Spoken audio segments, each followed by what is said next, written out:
Mic test. Welcome sa ating passboard series, mga master. So, number 2. Water flows through a rectangular irrigation canal 500 mm deep by 1.2 meter wide with a mean velocity of 2 meter per second. Determine the rate of flow in cubic meter per minute. Okay? So, ang tinatanong sa problem, rate of flow in cubic meter per minute. Sulat natin. Again, ang hinahanap, rate of flow, no? Itong letter Q. Then, ang units na gusto ng problem ay cubic meter per minute. Then, binigyan tayo ng rectangular irrigation canal, no? Okay, so, kapag i-3D view mo yung canal na to, no? Kapag naka 3D yung canal, i-drawing natin, mga master, okay?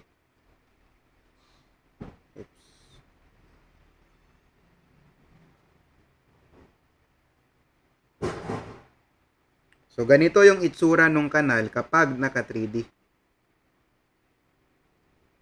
Ayan. Kaso nga lang, ang analysis nito, mga master, no? Ang titingnan lang natin is yung cross-section, no? Kung baga, mga master, yung point of view na to. Ito lang yung i-consider natin, no? So, ang isang technique natin dito, sabi natin, ipapasok natin si stickman, no? So, kapag nandito si stickman, tapos titingin siya dito na side, anong makikita ni stickman? Okay? Bali, ang makikita ni stickman is yung rectangle lang na cross-section. Okay? So, yun lang ang i-consider natin, mga master. Okay? So, let's say, ganito yung ating channel. Ay, yung kanal. Okay? So, ang sabi, yung kanal natin, meron siyang lamang tubig, di ba? So, 500 mm deep daw yung tubig. So, let's say, ito yung depth ng water, mga master, 500 millimeters. Okay?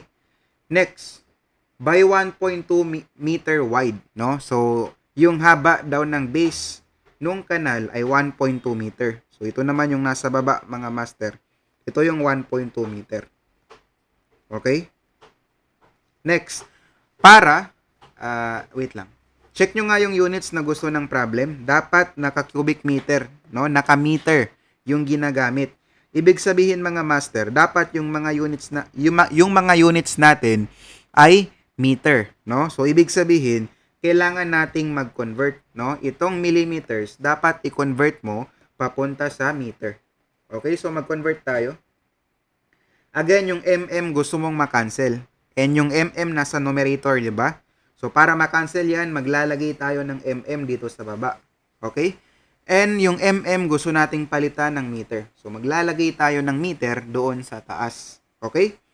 Next, ano ang conversion factor? So, ang conversion factor sa isang meter, merong 1,000 mm. So, bali, cancel to, cancel to. Ilan ang ating depth ng water? So, that is 0.5 meter. Okay?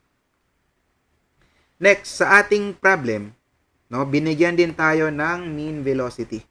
Okay, may binigay na mean velocity. So, yan yung letter V, mga master. Yan yung letter V. Ilan nga yung mean velocity? 2 meter per second. Okay? Next, pwede na nating masolve yung ating flow rate or letter Q. So, ano ang formula ng flow rate? So, napakadali lang ng flow rate, mga master, diba? That is area times the velocity. Okay, so, yung area, kunin mo lang yung area nitong tubig. Okay? So, rectangle yan, mga master. Bali, ang area niyan, 1.2 meter. I-times mo lang sa 0.5 meter. Okay? So, 1.2 meter times 0.5 meter. Ayan. So, yan yung area na gagamitin. Next, velocity. Anong gagamitin na velocity? So, yung binigay na velocity, that is 2 meter per second. Okay? Next, ang sabi sa problem, dapat naka-minute tayo. Okay? Bali, itong second, dapat ma-convert natin sa minutes. Okay? So, mag-convert tayo. Yung seconds nasa denominator. So, para ma-cancel yan, maglagay ka sa opposite na side. Saan ang opposite niya? Nandito sa taas. sa numerator. Okay? So, maglalagay ka dyan ng seconds. Okay?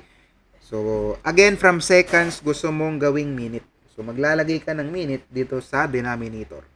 So, cancel to, cancel to. Next, ano ang conversion factor?